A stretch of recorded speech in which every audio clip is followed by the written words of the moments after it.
बात कर रहा है से कूद रहा है कि tell him to short prayer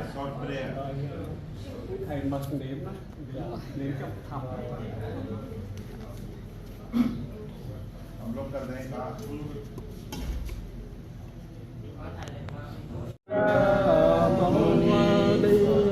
Phật Nam mô Bổn Sư Thích Ca Mâu Ni Phật Nam mô Bổn Sư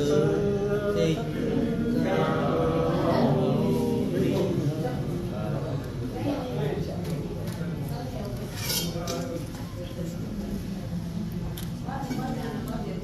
Họ đắp y làm lễ đắp y.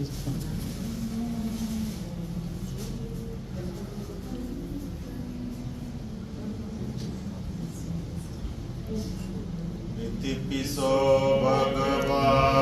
Arahang Samma Sambuddho Teja Charana Sampanna Sukhato Lokavidu Anuttaro Purisa Dhamma Sarathi Sattva Deva Manusanam Buddho Bhagavati Sakkato Bhagavata Dhammo Sanditthiko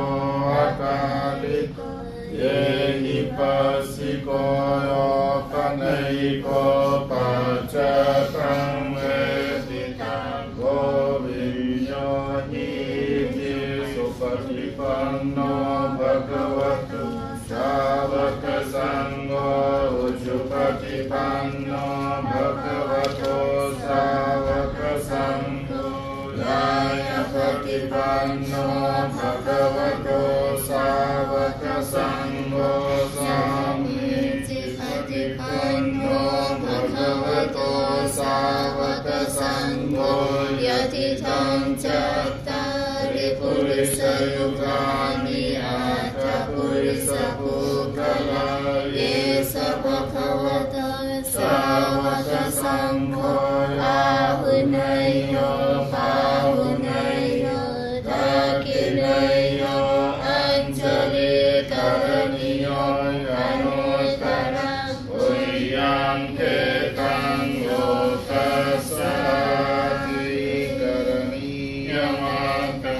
Akakusalena Yantam Santam Padam Gavisamecha Sakko Ujuja Sujuja Suvachocha Samudu Anatimani Santosakocha Suvanucha Yapakicho Chasalahukavoti Santindriyo Chanipakocha Kapagapo Kulesu Ananukito Nachakutam Samujare Kinchiyena Viyo Pare Upavadeyo Sukhin Vakemino Honto Shabbe Sattha Bhavantu Sukhita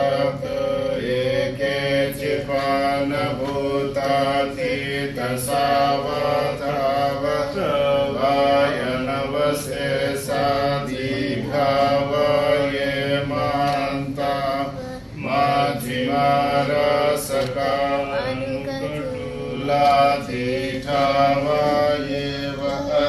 Aditaye Chadure Vasanti Avido Bhutavasam Bhavesi Vasabhe Sata Bhavantu Sukhitata Paro Paranikum Vedanati Manye Tata Katinam Kinche Varosana Parigasayana Yamaya Sadurkamechaya Mata Yathaniyam Putanga Yusaye Kapotamanuraki Evam Pisapa Bhutesho Manasangva Aparimanam เมตังชะสาวโลกัสมิงมานะสังภาเวอปริมาณังอุตังโตจติริยังชะสัมมาตังอเวระสัพพัทธังติตังชรังนิเสโนวาสายโนวายาวตัสสะวิกตเมโตเอตังสติยะเตเตโยบรมเมตังวิหารอิตมาโหติเตจยานุภกัมมสีลวัตตัสสะเน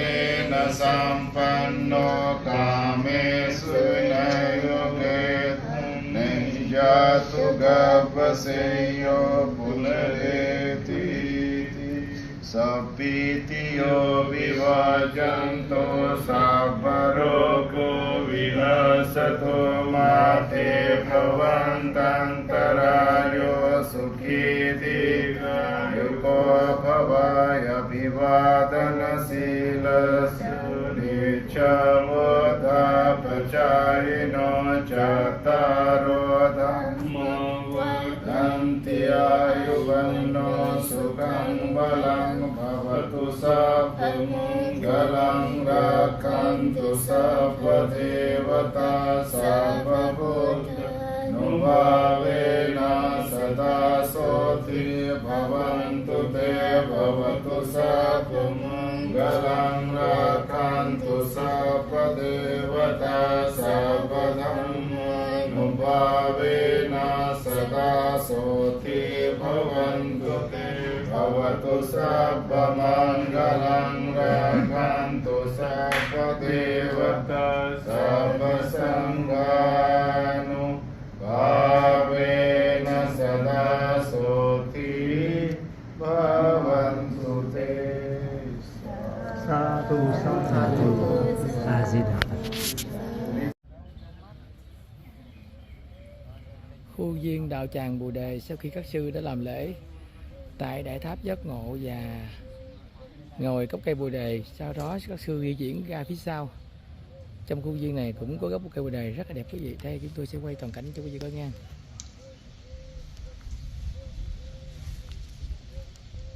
Rất là đẹp quý vị. Một bức tranh rất đẹp nha.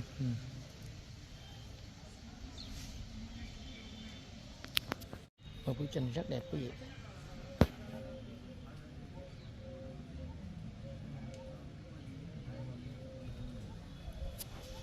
Đây sau lưng Đại Tháp Giác Ngộ, Phước Kiều sẽ quay cho quý vị coi nha. Khuôn viên này là khuôn viên Tháp Giác Ngộ. Đây.